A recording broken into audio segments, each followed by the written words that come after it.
Welcome to doctors time. పూర్వం ఆహార పద్ధతిలో చాలా నియమాలు ఉండేవి. ఎన్ని ఆరోగ్య సమస్యలు వచ్చినా తట్టుకునేవారు. కానీ ప్రస్తుత ఉరుకుల పరుగుల జీవితంలో సరైన ఆహార నియమాలు పాటించక రకరకాల వ్యాధుల బారిన పడుతున్నారు. ముఖ్యంగా ఈ మధ్యకాలంలో ఎక్కువ శాతం వినిపిస్తున్న సమస్య పైల్స్. చెప్పుకోవడానికి సిగ్గుపడో మరికొందరు భయంతోనూ వ్యాధిని నిర్లక్ష్యం చేసి సమస్యను మరింత పెద్దదిగా చేసుకుంటూ ఉంటారు. అయితే సరైన సమయంలో మంచి వైద్యం తీసుకుంటే శాశ్వత పరిష్కారం గ్యారంటీ అంటున్నారు హోమికేర్ ఇంటర్నేషనల్ వైద్యులు డాక్టర్ కుముద్ గారు.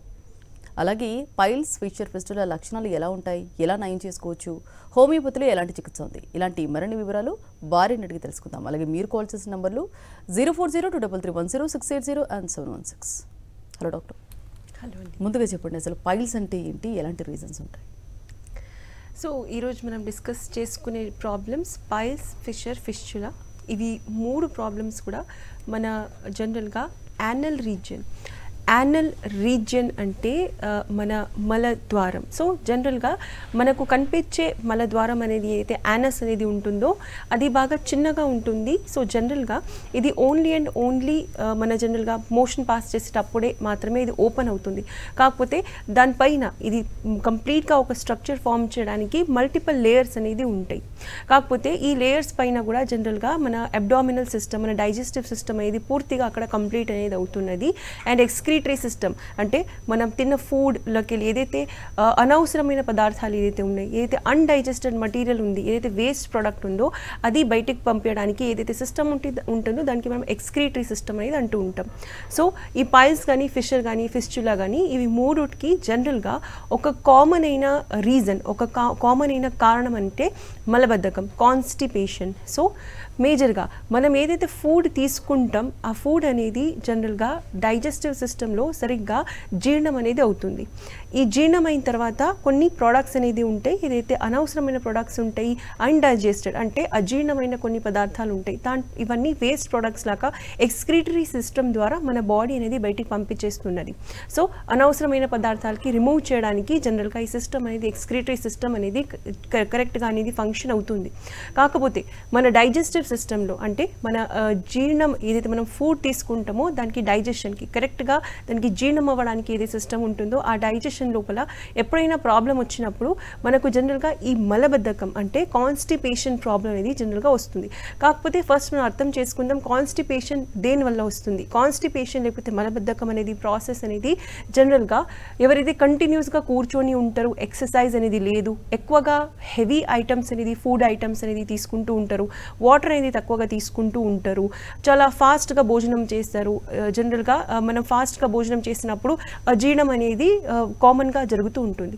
సో ఫస్ట్ ఆఫ్ ఆల్ ఈ మూడుకి మేజర్గా రీజన్స్ వచ్చేసి నేను చెప్పిన ఇవన్నీ ఫ్యాక్టర్స్ కూడా ఉంటాయి. సో ఇవన్నీ కరెక్ట్గా అయినప్పుడు లేకపోతే దీంట్లో మెజారిటీ ఫ్యాక్టర్స్ అనేది మీ బాడీలో ఉన్నప్పుడు, మీ లైఫ్ స్టైల్లో మీరు జరిగినప్పుడు మీకు మలబద్ధకం ప్రాబ్లం అనేది జనరల్గా జరుగుతూ ఉన్నది. ఈ మలబద్ధకం ప్రాబ్లం అంటే కాన్స్టిపేషన్ ప్రాబ్లం అనేది ఎక్కువ కాలం వరకు జరిగినప్పుడు మీకు పైల్స్ కానీ, ఫిషర్ కానీ, ఫిస్చులా ఏదో ఒక ప్రాబ్లం లేకపోతే అట్లీస్ట్ ఈ మూడులోకి రెండు ప్రాబ్లమ్స్ వచ్చే ఛాన్సెస్ అనేది ఉంటాయి. ఫస్ట్ ఓకే అండి, మెయిన్గా అంటే పైల్స్కి సంబంధించి లక్షణాలు అందరిలో ఒకేలాగా ఉంటాయి, ఏమైనా డిఫరెన్స్ ఉంటాయి? సో జనరల్గా ఈరోజు మనం ఫస్ట్ పైల్స్ అనేది డిస్కస్ చేసుకుందాం. పైల్స్కి లక్షణం అనేది ఎలా ఉంటుంది. పైల్స్కి జనరల్గా ఇంటర్నల్ మరి ఎక్స్టర్నల్ పైల్స్ రెండు అనేది ఉంటున్నాయి. సో మీకు పైల్స్ అంటే జనరల్గా ఒక లంప్, ఒక స్కిన్ అనేది బయటికి వస్తుంది, అది లంప్ లాంటి ఒక గడ్డ లాంటి స్ట్రక్చర్ అనేది క్రియేట్ చేస్తుంది. అది ఇంటర్నల్ అంటే లోపల ఉండొచ్చు, యానస్ కంటే లోపల ఉన్నప్పుడు మనం దానికి ఇంటర్నల్ పైల్ అనేది అంటారు. అదే ఇది బయటికి వచ్చినప్పుడు ఎక్స్టర్నల్ పైల్స్ అనేది అంటూ ఉంటాం. దీంట్లో సిమ్టమ్స్ అనేది ఆల్మోస్ట్ సేమ్ అనేది ఉంటాయి. జనరల్గా మీరు కూర్చున్నప్పుడు మీకు కొంచెం పెయిన్ రావడం, లేకపోతే ఏదో ఒకటి లోపల గడ్డ ఉన్నట్లు మీకు ఒక సెన్సేషన్ అనేది ఉంటుంది. మీరు మోషన్ పాస్ చేసినప్పుడు మీకు ఎక్కువగా మంట ఉండడం, లేకపోతే మోషన్ పాస్ చేసినప్పుడు కొంతమందికి ఎప్పుడైతే స్ట్రెయిన్ ఎక్కువగా అవుతారు, బికాస్ ఈ పైల్స్, ఫిషర్, ఫిస్చులాలో కాన్స్టిపేషన్ మలబద్ధకం ఉన్న వాళ్ళకే జనరల్గా ఇది జరుగుతుంది. కాబట్టి కాన్స్టిపేషన్ ఉన్న వాళ్ళు బాగా మోషన్ పాస్ చేసినప్పుడు స్ట్రెయిన్ అనేది ఎక్కువగా అవుతూ ఉంటారు. సో అలాంటి వాళ్ళకి స్ట్రెయిన్ అయినప్పుడు పైల్స్ అనేది ఇంటర్నల్ అనేది బయటికి వచ్చేస్తుంది. అప్పుడు మనకి ఎక్స్టర్నల్ పైల్స్ అనేది అంటూ ఉంటాం. సో అప్పుడు ఎక్కువ సివియర్గా పెయిన్ రావడం, లేకపోతే బ్లీడింగ్ రావడం, అంటే మోషన్ జనరల్గా మోషన్తో పాటు మీకు బ్లీడింగ్ అనేది బ్లడ్ అనేది కూడా వస్తూ ఉంటుంది. ఇవి మేజర్గా పైల్స్కి ఉన్న లక్షణాలు. ఓకే అండి, మెయిన్గా పైల్స్ అనేది అంటే ప్రెగ్నెన్సీ లేడీస్లో ఈ విధంగా ఉంటుంది. ఎస్. సో జనరల్గా మనం ఆల్రెడీ డిస్కస్ చేసుకున్నాం, ఈ మూడుకి మేజర్గా కాజ్ వచ్చేసి కాన్స్టిపేషన్ అంటే మలబద్ధకం. కాకపోతే మనం జనరల్గా ప్రెగ్నెన్సీలో ఎక్కువగా మనం చూసేది కాన్స్టిపేషన్. దీనికి రీజన్ అనేది జనరల్గా కాన్స్టిపేషన్ ప్రెగ్నెన్సీలో దేనివల్ల ఎక్కువగా వస్తుందంటే మన ప్రెగ్నెన్సీలో యూట్రస్ ఏదైతే గర్భాశయం ఉందో అది ఎన్లార్జ్ అవుతుంది. సో అది ఎన్లార్జ్ అయినప్పుడు దాని వెనక ఏదైతే యూరినరీ బ్లాడర్, మళ్ళీ దాని కింద ఏదైతే యానల్ సిస్టమ్ ఉంటుంది, ఎక్స్క్రీటరీ సిస్టమ్ ఉంటుంది, రెక్టమ్ అనేది ఉంటుంది. సో ఇవి రెండు కూడా ప్రెస్ అవుతుంది కాబట్టి జనరల్గా కాన్స్టిపేషన్ ప్రాబ్లం అనేది జనరల్గా జరుగుతూ ఉన్నది. సో అబ్డామిన్ అనేది పెద్దగా అయినప్పుడు అన్ని ఆర్గన్స్ అనేది ఎక్కువగా ప్రెస్ అవుతూ ఉంటాయి కాబట్టి కాన్స్టిపేషన్, మళ్ళీ యూరిన్ ఎక్కువ రావడం, ఇది జనరల్గా ప్రెగ్నెన్సీలో మనం చూస్తూ ఉంటాం. సో ప్రెగ్నెన్సీలో ఆడవాళ్ళకి కాన్స్టిపేషన్ చాలా కామన్ అయిన ప్రాబ్లం అనేది ఉంటుంది. సో దీనివల్ల ఎక్కువగా కాన్స్టిపేషన్ ఎక్కువగా ఆబ్స్టినేట్ అంటే ఎక్కువగా హెవీగా ప్రాబ్లం ఉన్నప్పుడు, అంటే కొన్ని రోజుల వరకు మోషన్ పాస్ చేయలేక కండిషన్ అనేది జనరల్గా కొంతమందికి ఉంటుంది, కొంతమంది ఆడవాళ్ళకి. సో అలాంటి కండిషన్లో ఈ పైల్స్ అనేది డెవలప్ అనేది అయ్యే ఛాన్సెస్ అనేది ఉంటాయి. కాకపోతే ప్రెగ్నెన్సీలో పైల్స్ ఎలా ఉంటాయి అంటే జనరల్గా ఇది ఇంటర్నల్ పైల్స్ అనేది మనకు ఎక్కువగా ఫాస్ట్గా మనం చూస్తూ ఉంటాం ప్రెగ్నెన్సీ టైంలో, ఎక్స్టర్నల్ అనేది చాలా లేట్గా అనేది వస్తూ ఉంటుంది. ఓకే అండి, కాలర్ కూడా లైన్లో ఉన్నారు. సాయిబాబా మచిలీపట్నం నుంచి మాట్లాడండి, మీ సమస్యను చెప్పండి. హలో హలో, నమస్తే మేడం. సార్ నమస్తే, మాట్లాడండి. చెప్పండి. మచిలీపట్నం నుంచి మాట్లాడుతున్నా అండి. చెప్పండి. నా ఏజ్ 70 years అండి. Okay. Last 3 years I am suffering with gastric trouble and liver problem. Okay sir. Fatty liver. Okay. Fatty liver అయితే ఇంగ్లీష్ అలోపతిక్ మెడిసిన్స్ మెడ్రాస్ లో వాడుతున్నాను. Okay. Rela Institute of Medical Sciences అని అక్కడ. ఓకే. ప్రస్తుతం నాకు అది అప్పటి నుంచి నడుస్తూ ఉండగా ప్రస్తుతం నా పొట్ట బాగా ఉబ్బిందండి. ఓకే. వాపు వచ్చింది. ఇది హోమియోపతిలో మీ దగ్గర మెడిసిన్స్ ఏమైనా ఉన్నాయా? Okay sir. సో మీకు ఇది మాత్రమే ఉందా, లేకపోతే మోషన్ ఫ్రీ లేకపోవడం అలాంటి ప్రాబ్లం కూడా ఏమైనా జరుగుతుందా? కాన్స్టిపేషన్ కి చవనప్రాస ఏదో అది వాడుతున్నాను, అవుతుందండి. త్రిఫ్లాచూర్ణం. ఓకే అండి, ఫైన్. వేరే హెల్త్ ఇష్యూస్ ఏమైనా ఉన్నాయా? BP, heart problem? ఉన్నాయండి, అన్నిటికీ మెడిసిన్స్ వాడుతున్నా. ఓకే, అన్ని కంట్రోల్లో కూడా ఉన్నాయి? అన్ని కంట్రోల్లోనే. 15 years నుంచి షుగర్ ఉంది. Okay sir. సో మీకు ఈ గ్యాస్ట్రిక్ కంప్లైంట్స్ లో గ్యాస్ అనేది రిలీజ్ అవుతుందా, పాస్ ఏమైనా అవుతుందా? గ్యాస్ట్రిక్ ట్రబుల్ కు టాబ్లెట్ వాడుతున్నాం ఎర్లీ మార్నింగ్ 5 o'clock కి, అది వేసుకుంటే గ్యాస్ రిలీజ్ అవుతుంది. ఓకే సార్, నేను మీకు ఆన్సర్ ఇస్తాను. సో కాలర్ గారు అడిగింది ఏజ్ వచ్చేసి ఒక 70 years ఉన్నది. 15 years నుంచి బీపీ, డయాబెటీస్ అవన్నీ నార్మల్గా ఏదైతే ఏజ్ రిలేటెడ్ ప్రాబ్లమ్స్ ఉంటాయో అవన్నీ ఉన్నాయి. కాకపోతే ప్రెజెంట్గా ఎక్కువగా ఇబ్బంది పెట్టేది బ్లోటింగ్, అంటే కడుపు అనేది ఎక్కువగా ఉబ్బిపోతున్నది అండ్ గ్యాస్ట్రిక్ కంప్లైంట్స్ అనేది ఎక్కువగా ఉన్నాయి. సో జనరల్గా సార్ ఈ ఏజ్లో 70 yearsలో కంపల్సరీ ఇలాంటి ప్రాబ్లమ్స్ అనేది ఉంటాయి. బ్లోటింగ్ అంటే కడుపు ఉబ్బిపోవడం, దీనికి హోమియోలో ఎలాంటి ట్రీట్మెంట్ అనేది ఉన్నది. డెఫినెట్గా ఫస్ట్ ఆఫ్ ఆల్ మీరు కొన్ని రోజులు మేనేజ్మెంట్ అనేది చేయండి. మేనేజ్మెంట్ అంటే సపోజ్ మీరు కొంచెం వాకింగ్ అనేది చేయగలుగుతున్నారు, కొన్ని ఎక్సర్సైజెస్ గ్యాస్కి రిలీజ్ చేయడానికి కొన్ని ఎక్సర్సైజెస్ ఉంటాయి. అది మీరు ఎవరికైనా డాక్టర్కి కానీ లేకపోతే మీ దగ్గరలో ఉన్న ఎవరైనా యోగా సెంటర్స్లో ఎక్కడైనా మీరు అడిగి మీరు అది ప్రాక్టీస్ అనేది చేస్తూ ఉండండి. ఈ ఏజ్లో ఈ బ్లోటింగ్ అనేది చాలా కామన్గా ఉన్నది. కాకపోతే మీరు మెడిసిన్స్ వాడాలనుకుంటే ఒక 6 months to 8 months basic course అనేది ఉంటుంది. మీకు ఎలాంటి సైడ్ ఎఫెక్ట్స్ లేకుండా గ్యాస్ అనేది ఏదైతే ఫామ్ అయ్యే టెండెన్సీ ఉంది దానికి తగ్గించుకుంటూ మీ డైజెషన్కి ఇంప్రూవ్ చేస్తే ఈ బ్లోటింగ్ అంటే ఏదైతే కడుపు ఉబ్బిపోయే సమస్య ఉందో అది డెఫినెట్గా తగ్గుతుంది. సో కొన్ని మేనేజ్మెంట్ నేను మీకు చెప్పిన టిప్స్ మీరు చేసిన తర్వాత మీకు ఎలాంటి రిజల్ట్స్ లేవు అంటే తప్పకుండా మీరు హోమియోకేర్ ఇంటర్నేషనల్ మీ నియరెస్ట్ లొకేషన్లో మీరు కన్సల్ట్ అవ్వండి. ఓకే అండి, పైల్స్కి సంబంధించి అంటే ఇప్పుడు ఒకవేళ సర్జరీ కంప్లీట్ అయిన తర్వాత మళ్ళీ వచ్చే ఛాన్సెస్ ఉన్నాయా? సో జనరల్గా మన హోమియోకేర్ ఇంటర్నేషనల్లో మనం ఎక్కువగా చూసే కేసెస్లో 70 to 80% కేసెస్లో ఫస్ట్ టైం పైల్స్ వచ్చిన పేషెంట్స్ అనేది ఉంటారు. దాంట్లో ఇంటర్నల్ పైల్స్ మరియు ఎక్స్టర్నల్ పైల్స్ ఇద్దరు కూడా ఉంటారు. కాకపోతే వాళ్ళు సర్జరీ వద్దు అనుకున్న వాళ్ళు వెంటనే హోమియోపతి అనేది వాడుతూ ఉంటారు. కాకపోతే కొంతమంది 30 to 40% పేషెంట్స్ ఆల్రెడీ సర్జరీ అయిన వాళ్ళు ఉంటారు. అది పైల్స్ అయినా సరే, ఫిషర్ అయినా సరే, ఫిస్టులా అయినా సరే, వాళ్ళకి మళ్ళీ రిపీట్ అనేది అవుతుంది. ఉన్నది. మేజర్గా ఈ పైల్స్ కానీ ఫిషర్ కానీ ఫిస్టులా ఇది ఒక స్ట్రిక్ట్గా మెడికల్ టర్మ్స్లో దీనికి సర్జికల్ ప్రాబ్లమ్స్ అనేది అంటూ ఉంటారు. సో దీనికి హోమియోపతిలో ట్రీట్మెంట్ డెఫినెట్గా ఉన్నది. కాకపోతే కొంతమందికి సర్జరీ తర్వాత కూడా ఎంత పర్సంటేజ్ పేషెంట్స్కి మనం రిపీట్ అవుతుంది చూస్తున్నామంటే అట్లీస్ట్ ఒక 50 to 60% పేషెంట్స్ అనేది ఉంటారు మన ప్రాక్టీస్లో చూసేది. అవుట్ ఆఫ్ టోటల్ పేషెంట్స్లో ఒక 30 to 40% మన దగ్గర సర్జరీ తర్వాత కూడా వస్తూ ఉంటారు.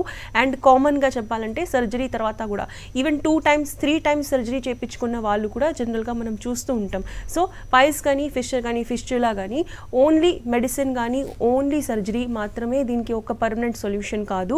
మెడిసిన్స్ కానీ లేకపోతే సర్జరీ మీరు ఆల్రెడీ అయ్యిందంటే డెఫినెట్గా మెడిసిన్స్ వాడినా సరే మెడిసిన్ కంప్లీట్ అయిన తర్వాత కూడా ఈవెన్ సర్జరీ చేయించుకున్న తర్వాత కూడా మీ డయట్ అనేది చాలా చాలా ఇంపార్టెంట్, మీ లైఫ్ స్టైల్ అనేది చాలా చాలా ఇంపార్టెంట్. బికాస్ ఇది 70 to 80% ప్రాబ్లమ్స్ అనేది మన లైఫ్ స్టైల్ వల్ల వస్తుంది. కాబట్టి డెఫినెట్గా మీ ట్రీట్మెంట్ కోర్స్ కంప్లీట్ అయిన తర్వాత కూడా మీకు డాక్టర్ చెప్పిన డయట్ అనేది మీరు ఫాలో చేస్తూ ఉండాలి. అలాగే మీ సర్జరీ అయిన తర్వాత కూడా మీకు దీనికి ఒక డయట్ మంచి హెల్తీ డయట్ అనేది ఫాలో చేస్తే ఈ ప్రాబ్లం రిపీట్ అవ్వకుండా అవుతుంది. మీరు మీ హెల్తీ లైఫ్ స్టైల్ ఫాలో చేయకపోతే డెఫినెట్గా ఈ ప్రాబ్లం మళ్ళీ మళ్ళీ రిపీట్ అయ్యే ఛాన్సెస్ అనేది ఎక్కువగా ఉంటాయి. సో మరి ఫిషర్ అంటే ఏంటి, వీటికి రీజన్స్ ఎలా ఉంటాయి?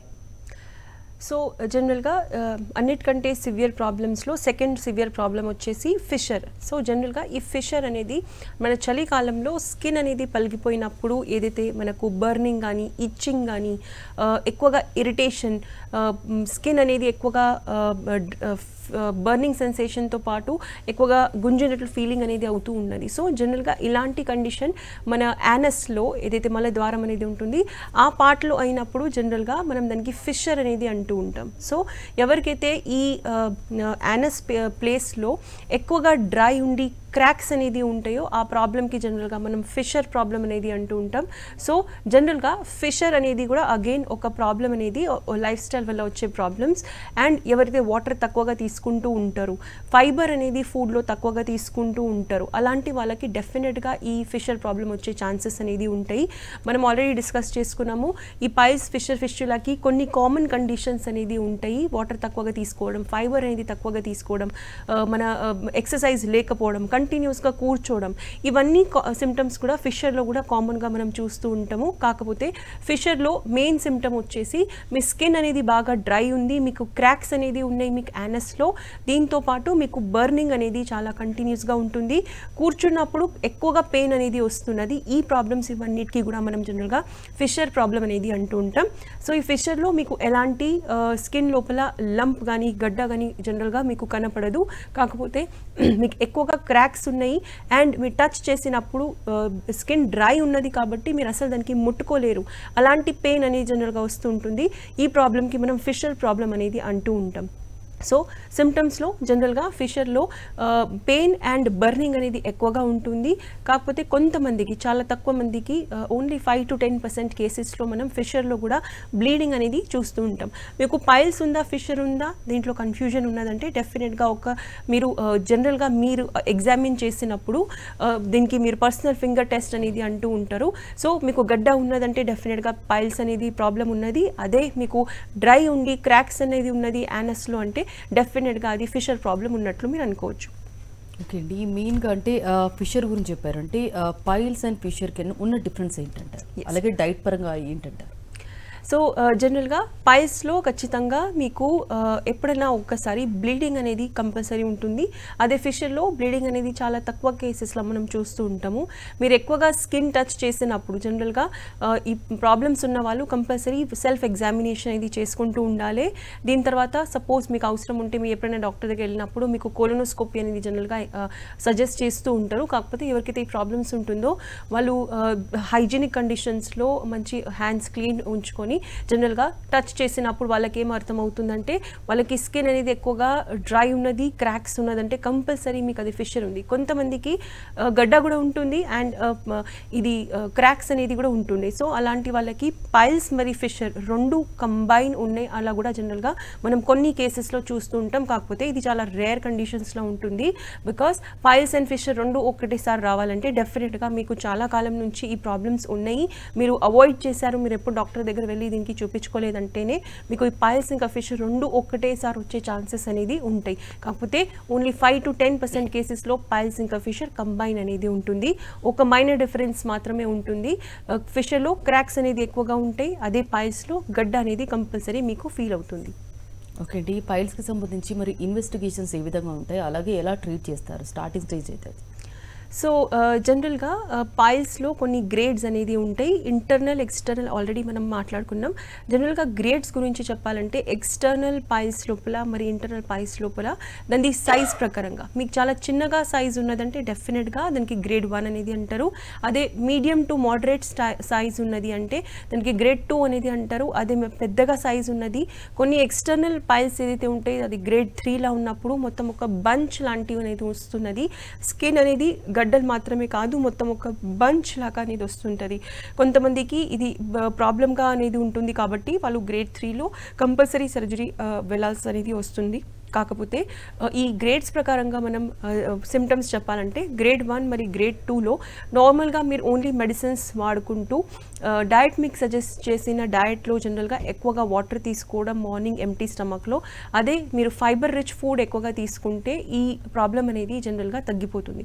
అదే గ్రేడ్ 3 పైల్స్ ఉన్న వాళ్ళకి జనరల్గా స్కిన్ అనేది ఓన్లీ మెడిసిన్స్ యూజ్ చేసినప్పుడు ఇంకా డయట్ ఫాలో చేసినప్పుడు పెయిన్స్ అనేది ఏదైతే సివియర్గా ఉంటాయి బ్లీడింగ్ అనేది ఉంటుందో అది తగ్గుతుంది. కాకపోతే గ్రేడ్ 3 పైల్స్ లోపల స్కిన్ అనేది బాగా ఎక్కువగా బయటికి వస్తుంది, ఒక బంచ్ అనేది ఉంటుంది. కాబట్టి దాంట్లో ఓన్లీ మెడిసిన్స్ కానీ ఓన్లీ డయట్ కానీ కొంచెం తక్కువగా హెల్ప్ చేస్తుంది. సిమ్టమాటిక్ డెఫినెట్గా రిలీఫ్ అనేది ఉంటుంది.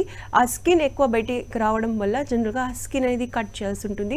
సో గ్రేడ్ 3 ఎక్స్టర్నల్ పైల్స్లో జనరల్గా సర్జరీ అనేది చాలామందికి అవసరం అనేది వస్తుంది. సో మెడిసిన్స్ గురించి చెప్పాలంటే మీకు అర్థమవుతుంది ఇది గ్రేడ్ 1 గ్రేడ్ 2 స్టార్టింగ్ స్టేజ్లో ఉన్నదంటే డెఫినెట్గా ఓన్లీ మన మెడిసిన్స్ అండ్ మన డయట్తోని ఇది పర్మనెంట్గా క్యూర్ అనేది అవుతుంది. సివియర్గా గ్రేడ్ ఉన్నది గ్రేడ్ 3 ఉన్నది అంటే డెఫినెట్గా మీరు ఒకసారి కోలోనోస్కోపీ రిపోర్ట్ అనేది జనరల్గా మీకు డాక్టర్ అనేది చెప్తూ ఉంటారు. కోలోనోస్కోపీ అంటే ఒక ప్రోబ్ వల్ల లోపల ఎగ్జాక్ట్గా ఏం కండిషన్ ఉంది దానికి చూడడానికి జనరల్గా ఈ ఎగ్జామినేషన్ అనేది చేస్తూ ఉంటారు. ఈ ఎగ్జామినేషన్ జనరల్గా ఓన్లీ డాక్టర్ రాసి ఇచ్చినప్పుడు మాత్రమే మీకు అవైలబుల్ అనేది ఉంటుంది. సో ఎవరికైతే పైల్స్ ఫిషర్ ఫిస్టులా ఉంది వాళ్ళకి ఇది ఒక కామన్ టెస్ట్ అనేది డాక్టర్స్ రాసి ఇస్తుంటారు కోలోనోస్కోపీ. ఈ కోలోనోస్కోపీ అనేది yearly once piles fissure fistula patients ఎవరికైతే ఉన్నదో డెఫినెట్గా వాళ్ళు చేయించుకుంటూ ఉండాలి. ఓకే అండి, ఓన్లీ అంటే ఫైబర్ డైట్ తీసుకుంటూ వాటర్ కంటెంట్ బాడీలో ఉండేటట్టు చూసుకుంటూ ఉంటే హోమ్లో అంటే ఇది కంట్రోల్ చేసుకోవచ్చు ఆ పైల్స్ అనేది? ఎస్. సో మనం జనరల్గా ఎవరైతే పైల్స్ ఫిషర్ ఫిస్టులా ఎక్కువ కాలం నుంచి ఎవరైతే సఫర్ అవుతున్నారో వాళ్ళకి మేజర్గా ఒక ఫైబర్ రిచ్ డయట్ దీంతోపాటు వాటర్ ఎక్కువగా తీసుకోవడం అనేది జనరల్గా మనం అడ్వైస్ చేస్తూ ఉంటాము.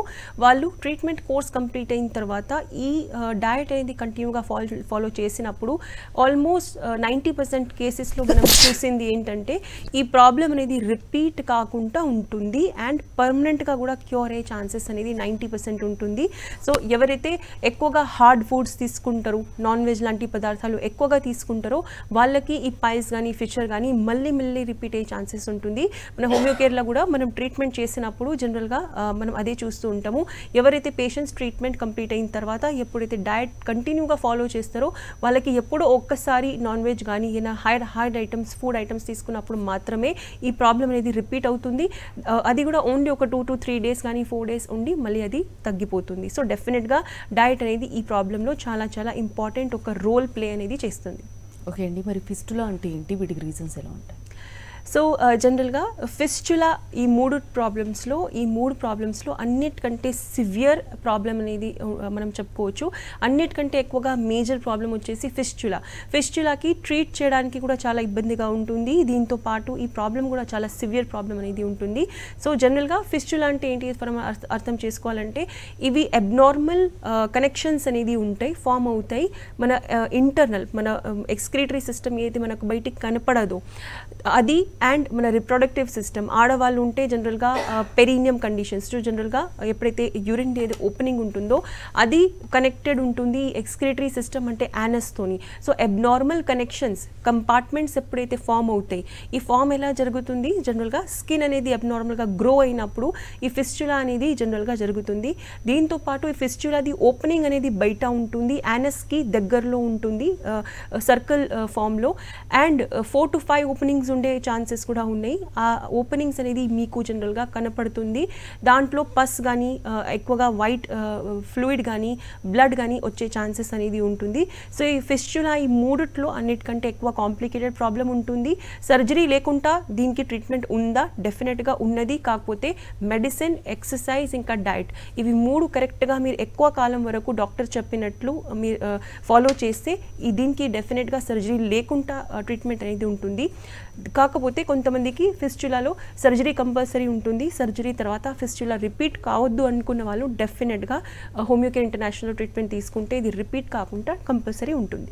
అంటే ఫిస్టులాకి సంబంధించి అంటే ఎక్కువ శాతం మనం ఎవరిలో చూడొచ్చు? ఎస్. సో జనరల్గా ఫిస్చులా అనేది మనం హిస్టరీ తీసుకున్నప్పుడు ఒక హోమియోకేర్లా మన కండిషన్ అనేది ఉంటుంది. మనం కంపల్సరీ మెడిసిన్ అనేది ఓన్లీ అండ్ ఓన్లీ మన ప్రాబ్లం గురించి కాదు, ప్రాబ్లం మాటికి మాత్రమే మనం ఇవ్వము. మీ మొత్తం హిస్టరీ తీసుకున్న తర్వాత కరెక్ట్గా దానికి రూట్ కాజ్ ఏంటి అది అర్థం చేసుకొని మీకు మెడిసిన్స్ ఇస్తాం. దాంట్లో ఒక ఇంపార్టెంట్ ఫ్యాక్టర్ అనేది మనకు కనపడుతుంది.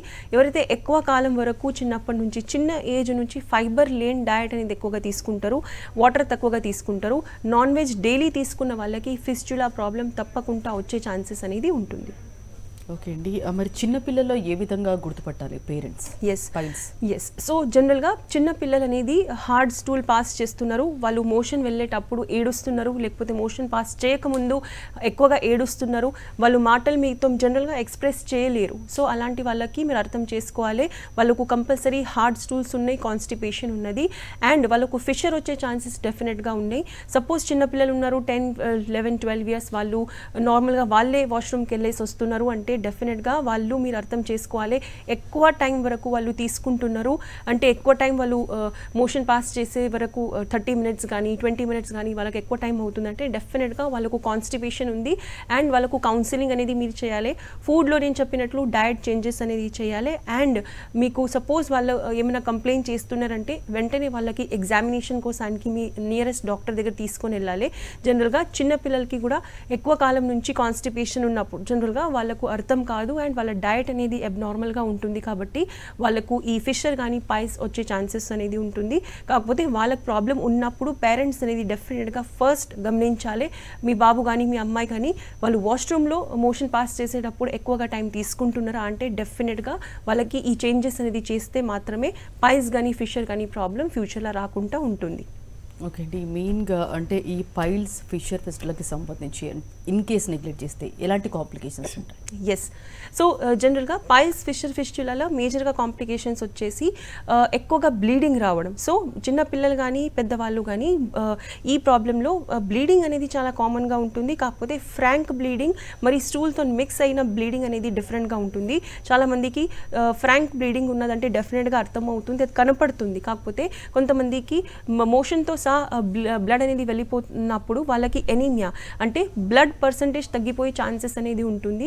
ఇది సడన్గా మీకు బ్లడ్ తగ్గిపోయింది అని అర్థం అయినప్పుడు డెఫినెట్గా మీకు కాన్స్టిపేషన్ కూడా ఉన్నది అంటే అర్థం చేసుకోవాలి. మేబీ మీకు ఛాన్సెస్ ఉన్నాయి పైల్స్ అనేది ఫిషర్ అనేది ఎక్కువ కాలం నుంచి మీరు సఫర్ అవుతున్నారు బట్ మీకు అర్థం కాకుండా లేకపోతే బికాస్ మీకు కనపడతలేదు కాబట్టి మీకు ఈ ప్రాబ్లం ఉన్నది. సో ఒక మేజర్ కాంప్లికేషన్ వచ్చేసి ఇది ఎనీమియా. సెకండ్ మేజర్ కాంప్లికేషన్ వచ్చేసి కొంతమందికి పైల్స్లో మనం చూస్తూ ఉంటాం వాళ్ళకి సడన్గా పైల్స్ అనేది డెవలప్ అయిపోతుంటాయి. సో ఎప్పుడైతే సడన్ ప్రాబ్లం అనేది స్టార్ట్ అవుతుందో వాళ్ళకి సడన్గా సర్జరీ కానీ మేజర్ ఒక ప్రొసీజర్కి వెళ్ళాల్సిన అవసరం వస్తుంది. సో ఇవి 2 కాంప్లికేషన్స్ అనేది చాలా చాలా ఇంపార్టెంట్ ఉంటుంది. సో మీకు ఎప్పుడైనా కూడా కాన్స్టిపేషన్ ఉన్నదంటే ఎక్కువ రోజుల వరకు మీరు దానికి అవాయిడ్ చేయకుండా డెఫినెట్గా దానికి ట్రీట్మెంట్ తీసుకోవాల్సి ఉంటుంది. ఓకే అండి. పైల్స్, ఫిషర్, ఫిస్టుల గురించి చాలా డీటెయిల్గా ఎక్స్ప్లెయిన్ చేశారండి. Thank you. ఇది బట్టి doctors time. Next news updates ఉంటాయి. Stay tune to Sakshi.